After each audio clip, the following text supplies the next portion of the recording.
Boa tarde, paz do Senhor Jesus, Deus abençoe a todos nessa tarde linda. Estudando a Bíblia juntos, Provérbios de hoje, 21, Deus controla o coração dos reis. Amém? Eu, você e o Espírito Santo. Glória a Deus. Abre sua Bíblia,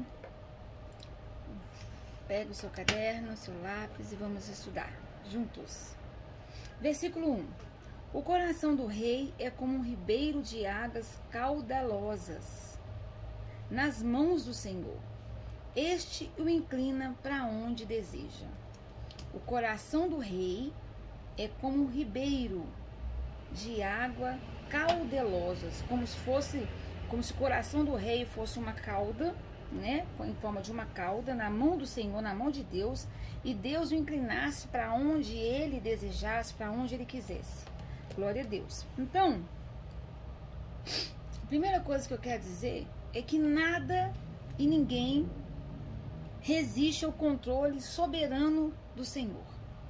Portanto, quando alguma coisa ou pessoa parece impedir nosso progresso, apesar do nosso esforço e trabalho, o melhor é entregarmos esse caso ao Senhor em oração. É a primeira parte que eu quero falar, como nós vimos no estudo de ontem, né, em Provérbios 20, versículo 22. Não murmures, né? Exemplo, tem uma pessoa impedindo o seu progresso, ou te atrapalhando de alguma forma, ou fazendo alguma coisa que te prejudique, aí você começa a murmurar. Ah, eu vou fazer aquilo. Não murmures. Eu te farei pagar pelo mal que me fez. Não, entrega a tua vindicação, a tua causa ao Senhor, e Ele te dará a vitória. É o primeiro conselho, tá? E aí o que eu quero completar sobre esse versículo, que até mesmo reis ímpios, com relação a que o coração do rei é como um ribeiro nas águas caudalosas nas mãos do Senhor, e Ele o inclina para onde Ele quiser, que até mesmo os ímpios e poderosos como Nabucodonosor e Ciro tiveram suas vontades controladas pela ação do Espírito de Deus, pela ação do Espírito de Yahvé. Onde que nós podemos ver esses exemplos? Daniel, vamos lá comigo em Daniel, capítulo 4, versículos 31 a 35. Nessa passagem de Daniel, nós vamos ver Nabucodonosor. Olha só. E o rei ainda estava balbuciando estes pensamentos consigo mesmo, quando veio do céu uma voz que declarou: Eis que esta é a tua sentença, ó rei Nabucodonosor. Toda a tua autoridade real foi tirada. Serás expulso do meio dos homens, e a tua morada será entre os animais silvestres. Te alimentarás de capim como os bois, e passarão 7 tempos até que reconheças que o Altíssimo tem todo o domínio sobre os reinos dos seres humanos, e os concede a quem quer e quando deseja. É isso que nós temos que entender. Eu vou acabar de ler os versículos aqui. Como assim, Ludmila? É o que eu falo. Deus, Ele concede quem Ele quer e como Ele quer. Nós temos que orar. Orar. Tem um governante, a Bíblia fala que nós temos que orar por aquele governante. Para o Senhor dar Ele sabedoria. Ou seja, dar a Ele o quê? A presença dele no coração dele. Para o Senhor controlá-lo, para ele ter a presença do Senhor. Amém? Continuando. Versículo 33. E naquela mesma hora a palavra se cumpriu integralmente sobre Nabucodonosor. Ele foi expulso do meio dos seus e de todos os homens, e começou a comer grama na companhia de bois. O seu corpo passou a ser molhado pelo orvalho do céu, até que seus cabelos e pelos crescessem como as penas da águia, as suas unhas como as garras das aves. E o rei volta ao juízo e louva a Deus. Versículos 34 e 35. Contudo, ao final daqueles dias, eu, Nabucodonosor, ergui os meus olhos aos céus e percebi que meu entendimento havia retornado. Então comecei a bendizer o Altíssimo, louvei e glorifiquei aquele que vive para sempre. A sua soberania, sim, é eterna, o seu reino, sim, permanece inabalável de geração em geração. Todos os povos da terra são como nada diante dele. Ele age como bem lhe apraz, com os exércitos dos anjos e com os habitantes da terra. Ninguém é capaz de se opor à sua vontade, ou questioná-lo dizendo, explica-te, porque ages assim. Glória a Deus. E uma passagem sobre o outro rei que ele usou como ele quis e da forma que ele quis, está em Isaías 45, versículo 1 a 3, que diz assim: Ciro é usado por Deus como rei. Assim, pois, diz Yahvé o seu ungido, a Ciro, cuja mão direita eu controlo com firmeza, para subjugar nações e desarmar reis, para abrir diante dele as portas, de tal maneira que estas não possam ficar trancadas. Eu mesmo, diz Deus, eu mesmo irei e aplanarei todo lugar acidentado, arrombarei as portas de bronze e romperei trancas de ferro. Dar-te-ei, Ciro, tesouros ocultos e riquezas escondidas, a fim que saibas que eu sou Yahvé. Eu sou Yahvé, aquele que te chama pelo teu nome, ó Deus, o Deus de Israel. Viu? E para finalizar esse entendimento, eu te chamo para ler comigo Esdras 6, 22, esse versículo 1 de Provérbios 21. Esdras 22, 6, 22, 6, 22. E celebraram, aí aqui é Deus, a gente está lendo que ele coloca o coração, ele pega o coração dos reis, ele pega, o que está falando aqui? O coração do rei é como um ribeiro de águas caudelosas nas mãos do Senhor, e Deus o inclina para onde deseja. Olha um outro exemplo aqui. E celebraram com grande alegria durante 7 dias a festa de ázimos, dos pães sem fermento, porquanto Yahvé os fez transbordar de felicidade ao mudar a vontade do rei da Síria, levando-o a decidir a favor deles e dar-lhes ânimos para concluir a obra de reconstrução da casa de Deus, o Deus de Israel. Coisa linda, Jesus. Amém. Versículo 2 de Provérbios 21. Todo caminho do homem é reto aos seus próprios olhos, mas Yahvé, o Senhor, é quem julga suas motivações mais íntimas. Bom, primeiro eu quero falar sobre Yahvé. Yahvé, a transliteração do hebraico Yahvé, Javé, Jeová, né? Esse nome que na tradição hebraica revela o próprio caráter do seu possuidor, santo e impronunciável de Deus.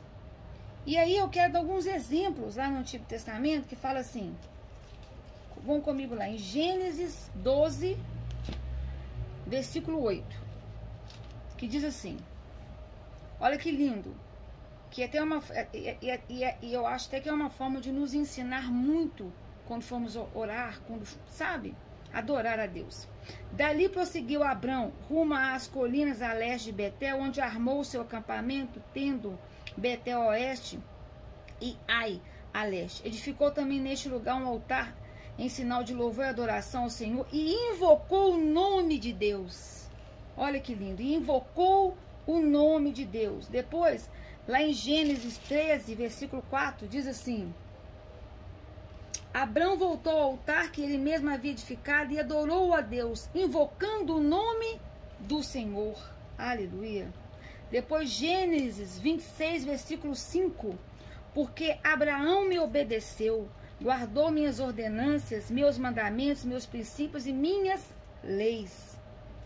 E Êxodo 3, versículos 11 ao 15, que eu estou dizendo sobre a palavra, sobre o nome, né?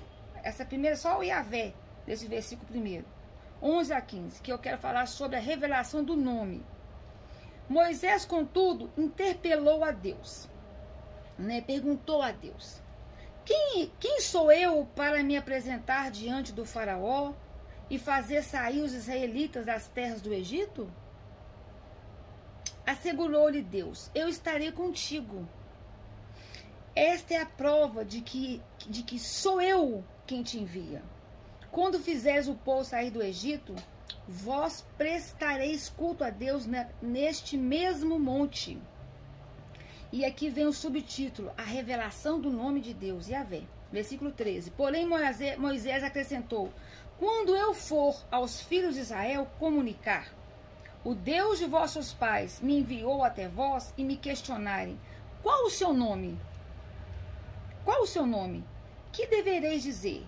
Então afirmou Deus a Moisés: eu sou o que sou. E deveis dizer aos filhos de Israel: eu sou, me enviou a vós outros. Versículo 15. Disse Deus ainda mais a Moisés: assim dirás aos filhos de Israel: Yahvé, o Deus de vossos antepassados, o Deus de Abraão, o Deus de Isaque, o Deus de Jacó, me enviou até vós. Esse, pois, é o meu nome eternamente, e assim serei lembrado de geração em geração. Eu queria muito falar sobre Yahvé. Sabe que todo o caminho do homem é reto aos seus próprios véus, mas Yahvé, o Senhor, é quem julga as suas motivações. Agora, sobre a outra parte do versículo, né? Nós falamos sobre Yahvé agora.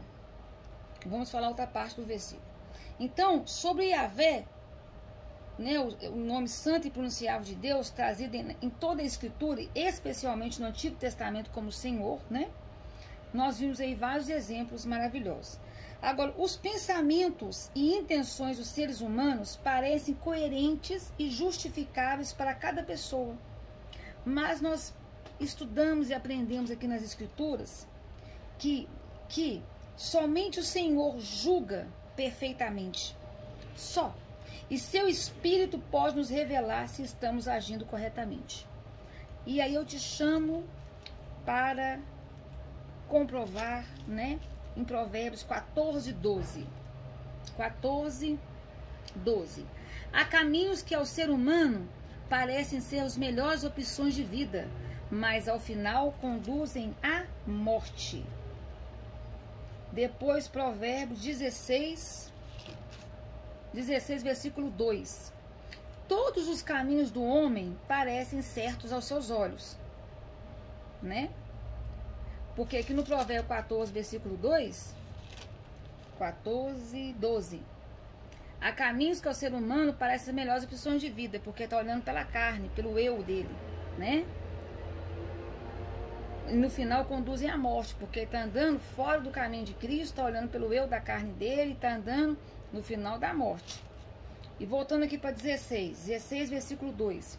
Todos os caminhos do homem parecem certos aos seus olhos, mas o Senhor julga as verdadeiras motivações do coração. Olha só, amados. Olha bem isso aqui. Para você compreender esse versículo 2, eu preciso ler o versículo 1. Ao ser humano foi concedida a capacidade de planejar. Entretanto, é o Senhor quem dá a palavra certa.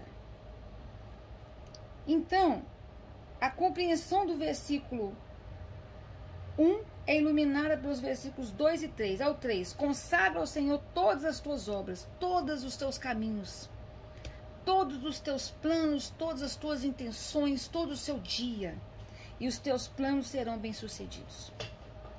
Então, a compreensão do versículo 1 é iluminada pelos versículos 2 e pelo versículo 3, né? Ou seja, pelos versículos seguintes.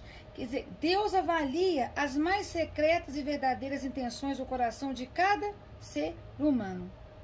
Os alvos e objetivos alinhados, ó, certinho, bem na reta da vontade de Deus, serão todos plenamente alcançados.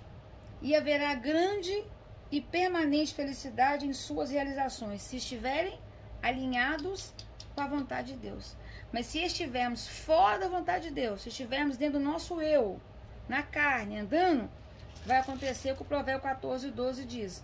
Há caminhos que ao ser humano parecem, entre aspas, que não é muito bom, é a melhor opção que eu tenho. No final vai dar em morte. Provérbio 24, 12 diz assim: Jesus, Porquanto ainda que alegres, você vai alegares, eis que não sabíamos o que ocorria. Eu não sabia.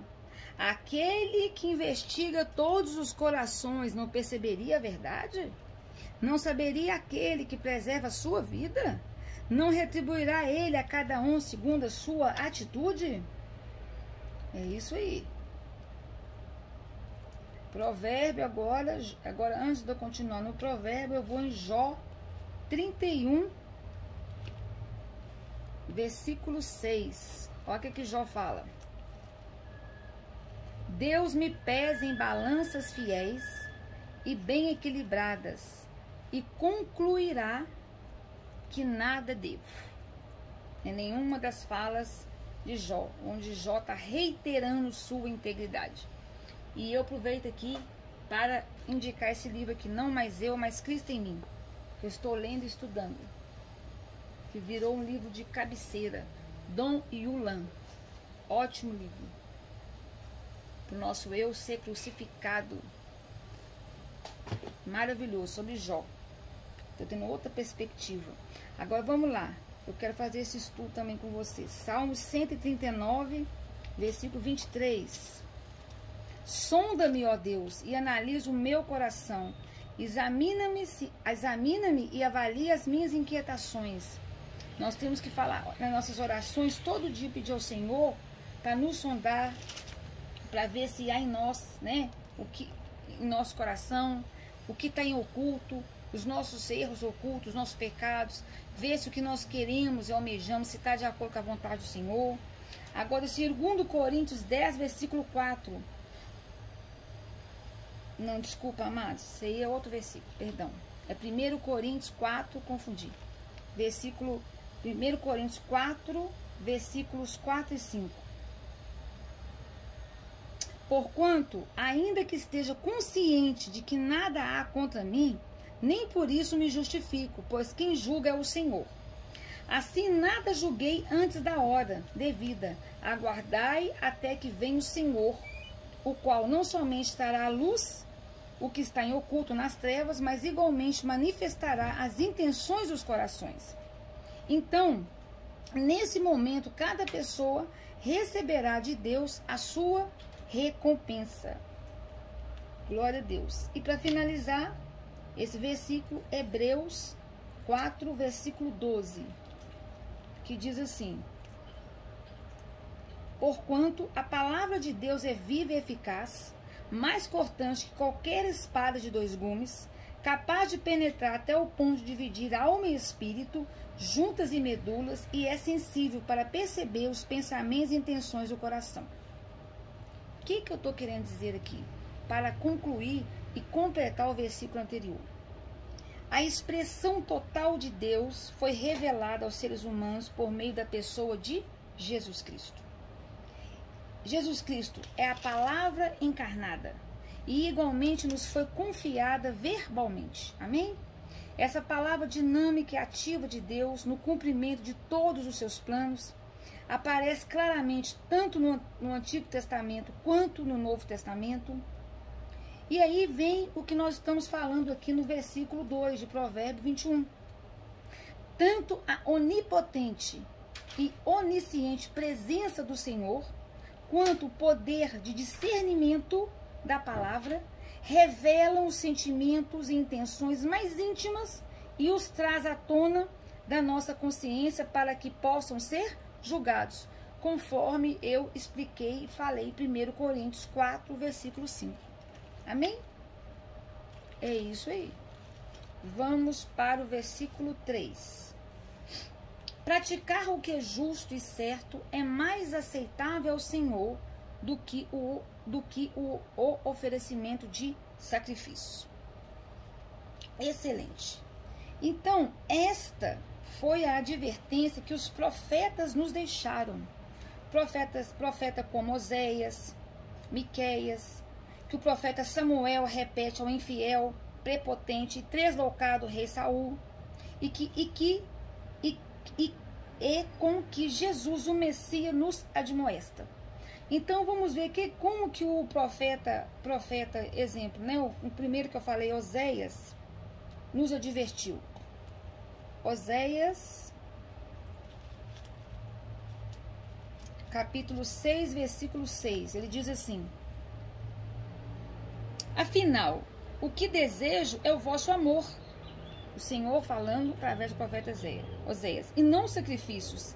Entendimento quanto à pessoa de Elohim Deus, mais que ofertas e holocaustos. Então o Senhor fala: o que deseja é o vosso amor e não sacrifícios.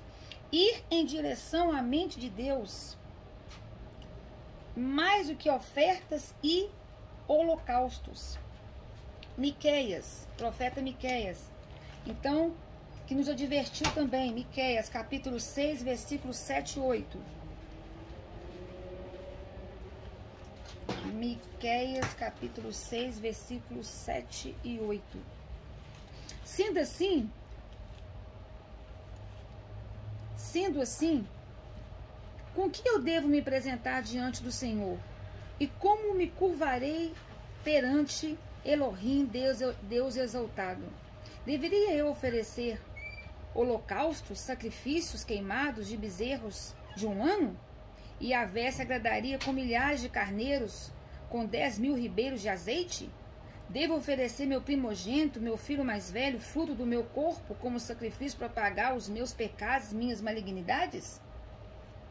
Ó ser humano, ele já te revelou o que é bom.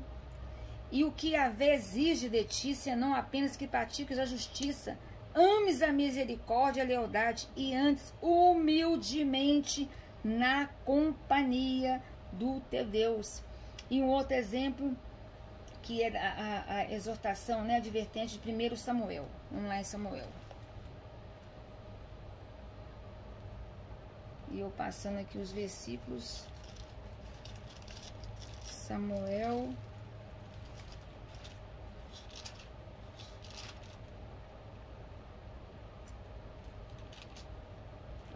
Vamos para Samuel.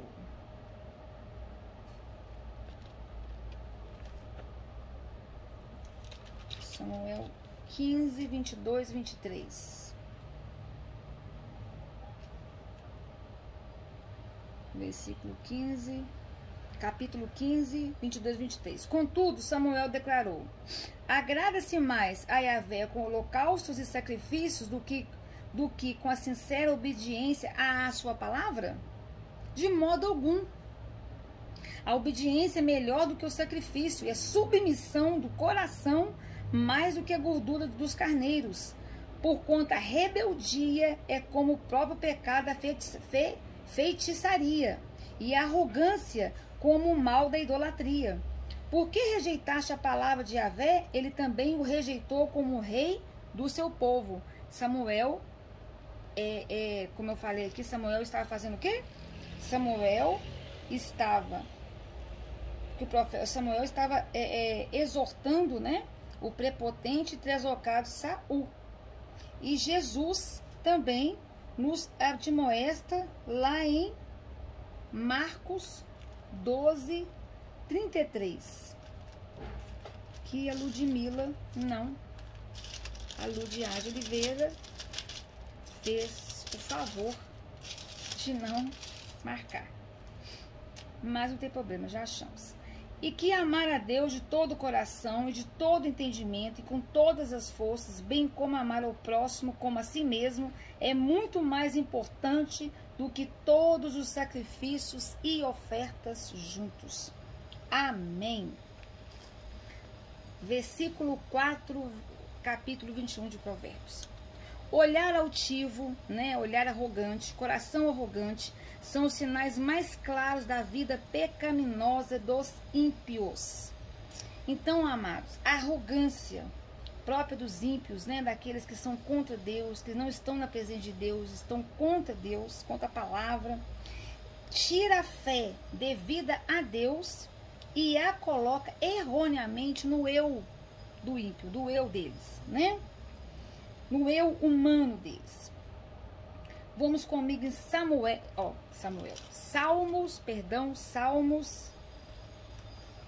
18, versículos 26 ao 28. Ao puro te revelas puro, mas com perverso reages à altura. Salvas os pobres e os que são humildes, mas humilhas os soberbos e altivos, arrogantes. Tu, Senhor, conservas brilhando a minha luz. O meu Deus transforma em luz as minhas trevas. Hebreus 11, capítulo 11, versículo 6. Em verdade, nós vamos falar aqui agora da fé. Porque o ímpio, o que ele faz? Arrogante, em vez de ele colocar a fé em Deus, ele coloca no seu eu humano. Então, em verdade, sem fé é impossível agradar a Deus. Portanto, para qualquer pessoa que dele se aproxima, é indispensável crer que ele é real e que recompensa todos quantos se consagram a ele. Tá. Então, amados, a fé agrada a Deus. E a fé em sua pessoa santa e excelsa. A fé na fé, ou a fé em outro qualquer ser ou objeto, a fé em você mesmo, a fé, eu tenho fé no meu pensamento positivo, eu tenho fé na imagem, eu tenho fé, sabe, num objeto qualquer, eu tenho fé nisso aqui, eu ganhei, eu tenho fé que isso aqui dá uma, nossa, que dá uma sorte. É apenas uma expressão de força da vontade humana, vazia ou crendice. Isso não agrada a Deus. Então, em verdade, sem fé é impossível agradar a Deus. Portanto, para qualquer pessoa que dele se aproxime, é indispensável crer que ele é real e que recompensa todos quando se consagram a ele. Porque fé é só nele. Nele, não tem outra coisa, nem idolatria de outra coisa, não existe. Amém? Glória a Deus. E eu passo agora pro versículo 5. Amém. Maravilha, Jesus. Os projetos bem elaborados do homem trabalhador redundam em fartura. Sim, os projetos bem elaborados. Nós já falamos aqui hoje, quando nós lemos sobre isso no versículo 2, que tudo que nós submetemos ao Senhor, os planos, os projetos, né, bem elaborados diante de Deus, redundam em farturas, tem bom êxito, ontem também. Versículo 6, as riquezas conquistadas mediante língua mentirosa são ilusão passageira e cilada que pode levar à morte. Ontem nós também estudamos sobre esse provérbio, em Provérbio 20, versículo 17. 7. A própria violência dos ímpios se encarregará de destruí-los, porque se negam a fazer o que é certo. A própria violência dos ímpios se encarregará de destruí-los, porque se negam a fazer o que é certo. É verdade. Nós estudamos isso ontem também. Versículo 8. O culpado adiciona erros ao seu caminho tortuoso. No entanto, a conduta do inocente é reta. O versículo 6 e 7 já foi falado ontem, né? O 6 tem relação com o provérbio 20, versículo 17. O 7 também foi falado esses dias no provérbio 19, 20. A própria violência dos ímpios, né? Aquilo que se planta, se colhe, se encarregará de destruí-los, porque se negam a fazer o que é certo, se negam a aceitar Jesus como Senhor e Salvador, se negam a ouvir a palavra, mudar de atitude, a se arrepender e voltar para o que é certo, né? Então já são consequências de outros versículos que estudamos. 8. O culpado adiciona erros ao seu caminho tortuoso, sim, o ímpio, o tolo. No entanto, a conduta do inocente é reta, a conduta do justo, justificado pelo sangue do Cordeiro, do sábio que anda na presença de Deus, ele anda no caminho reto, no caminho de Cristo. Amém. De repente o vídeo parou, minha querida e meu querido, mas vamos continuar aqui. 10. A alma do ímpio anseia por praticar o mal, deseja, tem sede, tem fome.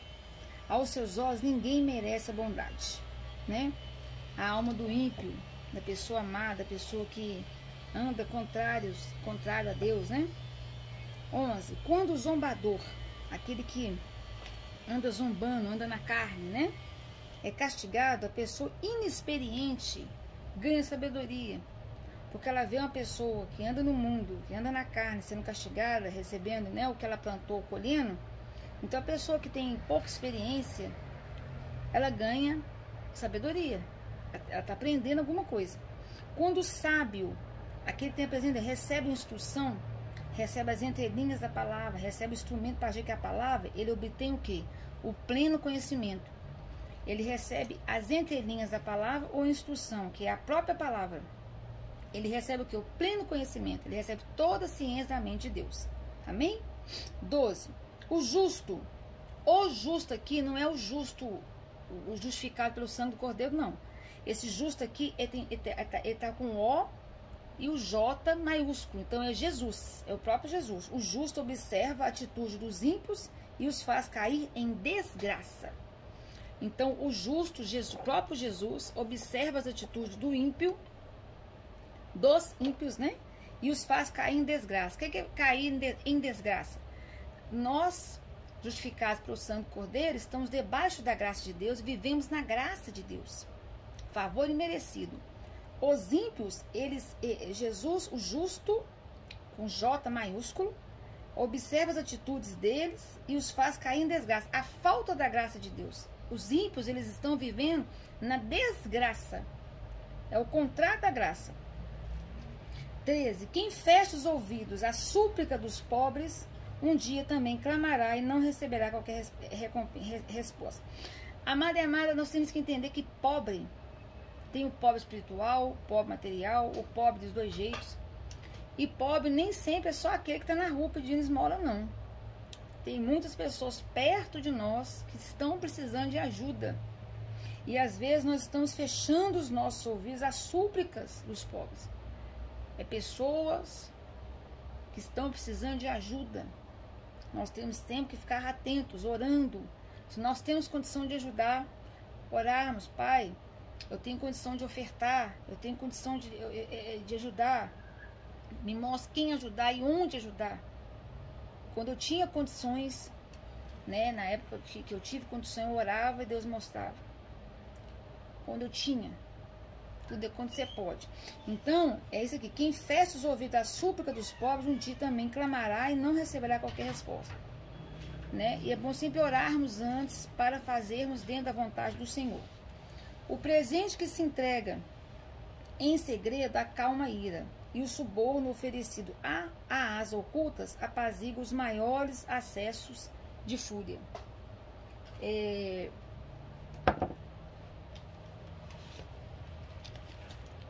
O provérbio não promove o suborno, apenas afirma um fato comum da experiência humana.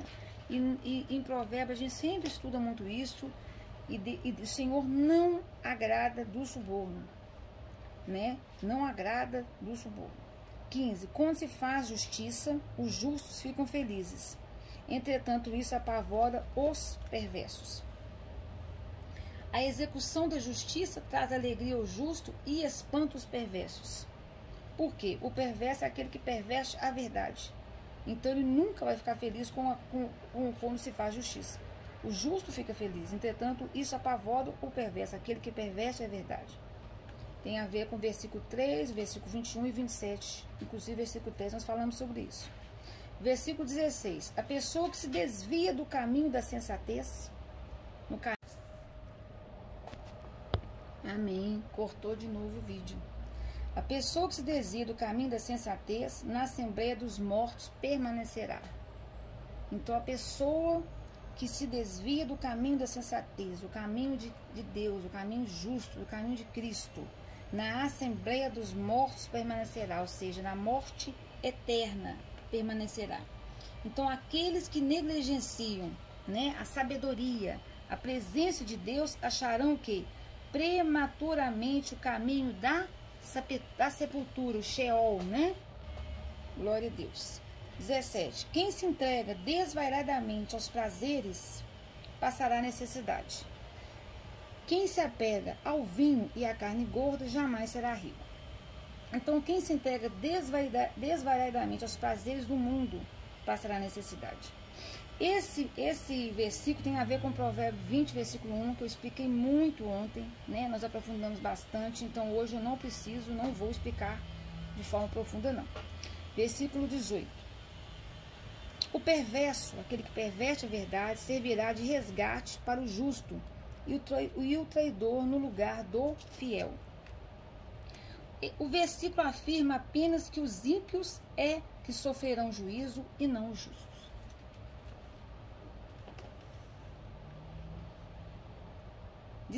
Melhor é morar numa região deserta do que na companhia de uma mulher amargurada e briguenta, ou na companhia de um homem amargurado e briguento. Como nós estudamos sábado, tem a ver com o Provérbio 19, nosso estudo do Provérbio 19, versículo 13, parte B. 20. Na casa do sábio, na casa daquele que tem a presença de Deus, há riquezas poupadas e alimentos armazenados. O insensato, aquele que não anda na direção de Deus, entretanto, engole tudo o que pode num instante. O homem sábio, o homem que tem a presença de Deus, a mulher que tem a presença de Deus, ele planeja e poupa para o futuro. Mas o insensato, aquele que não tem a presença de Deus, ele desperdiça o que tem. Amém? 21. Quem busca retidão, quem busca Cristo Jesus para a sua vida, anda no caminho de Cristo, né, que é o caminho reto, e o amor leal terá vida longa e será tratado com respeito e justiça. Versículo 22. O sábio conquista a cidade dos valentes e destrói a fortaleza em que eles confiam. Esse versículo aqui, gente, nós vamos falar um pouquinho dele. Versículo 22. Então, a sabedoria é superior à força bruta, né? Em síntese é isso. O sábio conquista a cidade dos valentes e destrói a fortaleza em que eles confiam. A sabedoria, a presença de Deus, é superior à força física. Onde podemos ver essa correlação bíblica? Provérbio 24, versículo 5 diz assim: um homem sábio, um homem que anda na presença de Deus, é poderoso, e quem possui entendimento, ou seja, potencializa sua força. Então, um homem sábio, uma mulher sábia, que andam na presença de Deus, são poderosos. Quem possui entendimento, quem vai em direção à mente de Deus, potencializa sua força. Agora vão comigo em Eclesiastes 9:16, capítulo 9, versículo 16. Então passei a refletir, Salomão dizendo, melhor é a sabedoria do que o poder, melhor é ter a presença de Deus do que o poder. Contudo, a sabedoria do pobre é desprezada, e as suas palavras logo caem no esquecimento. Mas aqui a parte que eu quero que vocês recebam é a melhor sabedoria de Deus do que o poder. Amém? 2 Coríntios, capítulo 10, versículo 4. Pois as armas da nossa guerra não são terrenas, mas poderosas em Deus para destruir fortalezas. E a oração que eu faço todos os dias quando eu acordo, não com vãs repetições, nem de forma automática, nem repetitiva, cada dia sai de um jeito, é caminhando na armadura de Deus, que é Efésios 6, versículos 10 ao 19. A armadura de Deus, né? Pedindo todos os dias para o Senhor fortalecer-me no Senhor e na força dele, para eu ser revestida da armadura de Deus, para poder ficar firme contra as ciladas do diabo, porque a minha luta não é contra seres humanos, mas contra Satanás e seus demônios. E as armas, e peço para me vestir com a armadura de Cristo, com a essência de Cristo, com o caráter de Cristo. E eu começo no versículo 14 pedindo para vestir o quê? Com o cinto da verdade, com a couraça da justiça, para eu andar no evangelho da paz, na proteção do evangelho da paz, né? Embraçando o escudo da fé, usando o capacete da salvação, a espada do Espírito, e orando no Espírito em todas as circunstâncias, né? Orando por todos e para todas as coisas em todas as circunstâncias, orando por mim, e assim vai a oração. Então, é esse aí que é o versículo 22. Ah, glória a Deus. Agora, voltando lá para o nosso provérbio de hoje, 21.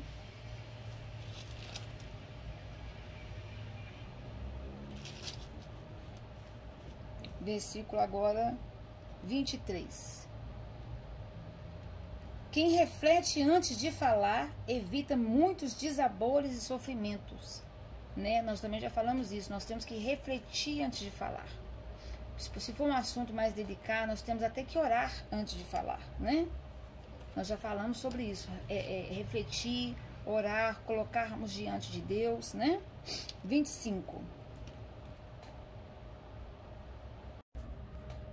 Amém. Vamos continuar aqui. Versículo 25. O preguiçoso é aquele que morre desejando, mas nunca põe de fato as mãos no trabalho. O que está dizendo aqui? No versículo 25. O preguiçoso é aquele que morre desejando, mas nunca põe a mão de fato no trabalho.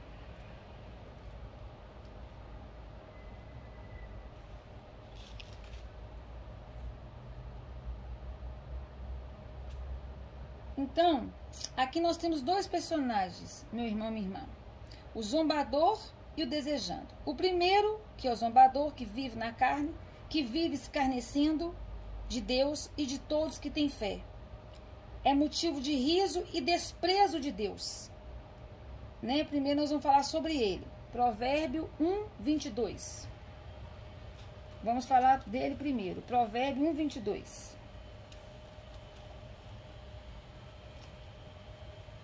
Até quando, ó insensatos, amareis a insensatez?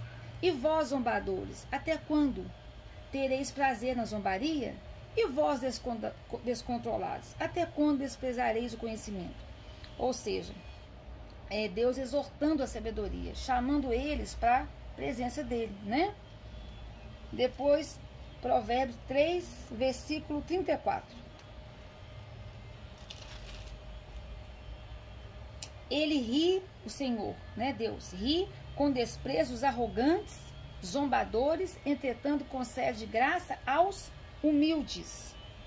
Provérbio 19, versículo 25. 19, versículo 25 e 29. Açoite o rebelde e zombador, e os desajuizados aprenderão a prudência. Repreende o homem que possui discernimento, e ele ganhará ainda mais entendimento. Versículo 29. Preparados estão os juízos para todos os rebeldes e escarnecedores, assim como os açoites para as costas dos perversos. E agora Provérbio 21, 11.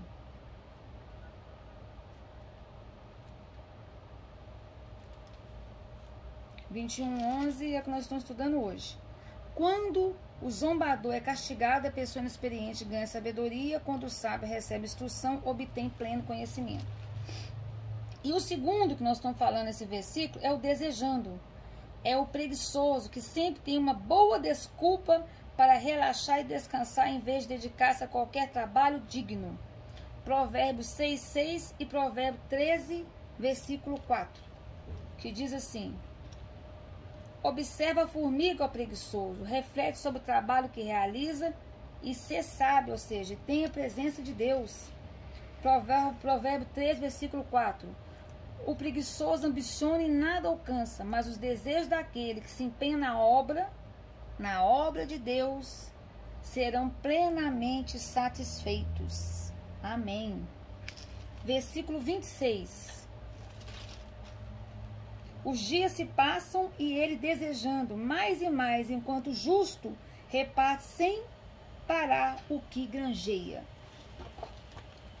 Não sei o que está acontecendo hoje, mas o provérbio está picando, gente. Não sei o que está acontecendo, vou ter que estudar sobre isso.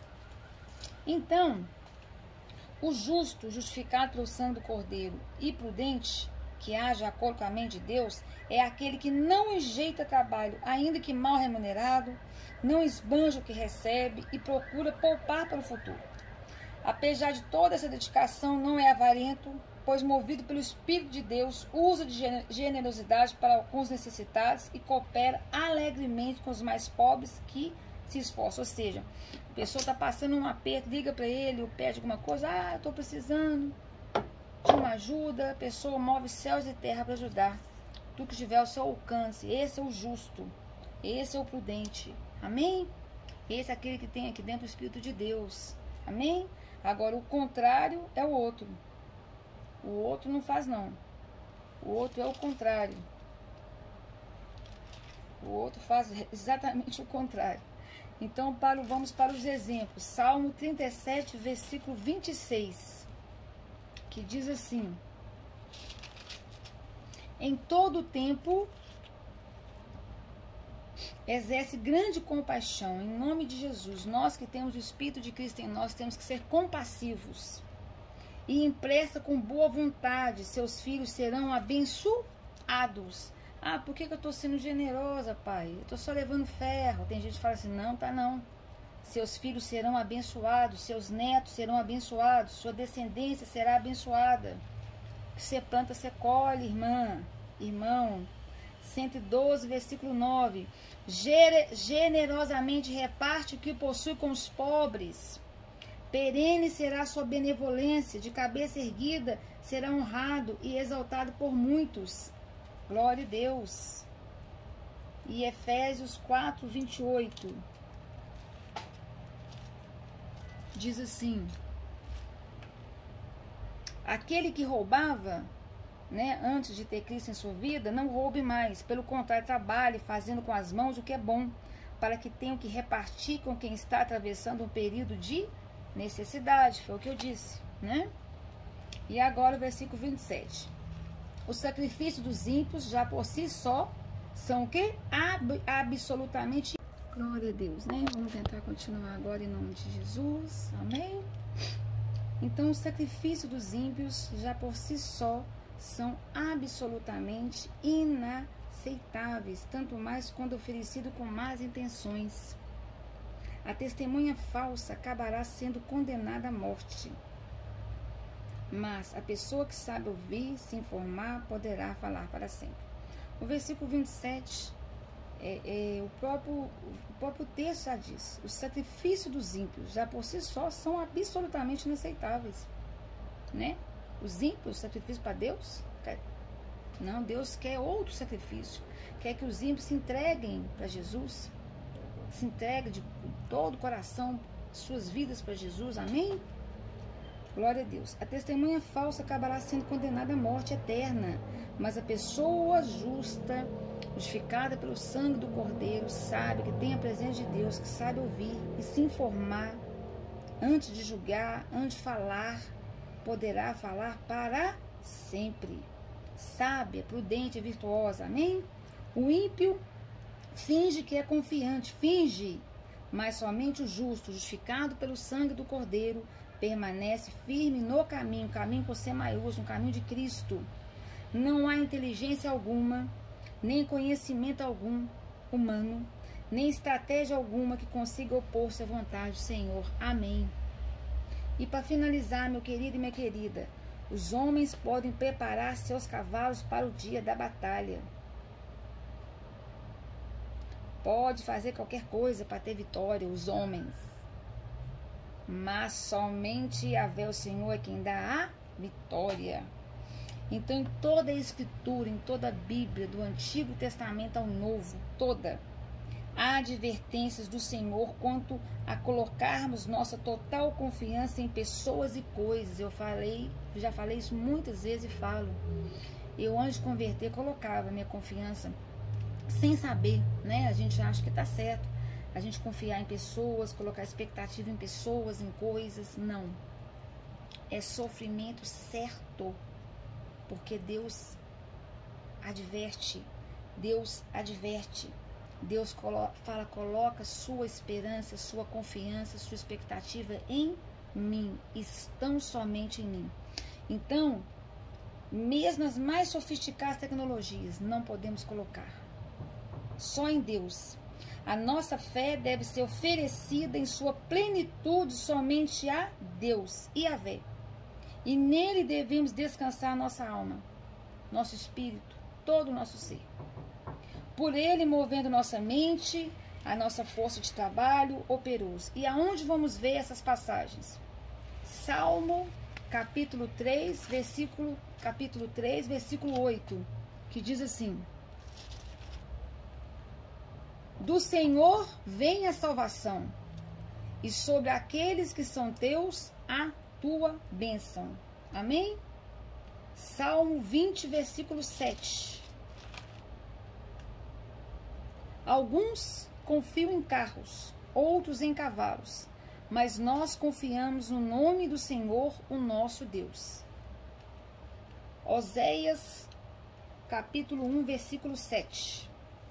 Contudo, tratarei com amor a casa de Judá, o reino do sul, e o salvarei, por Yahvé seu Deus.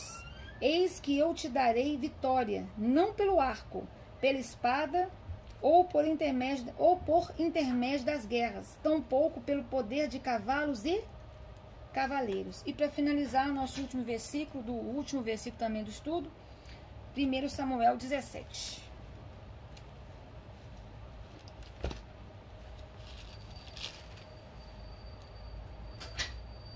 17, versículo 47.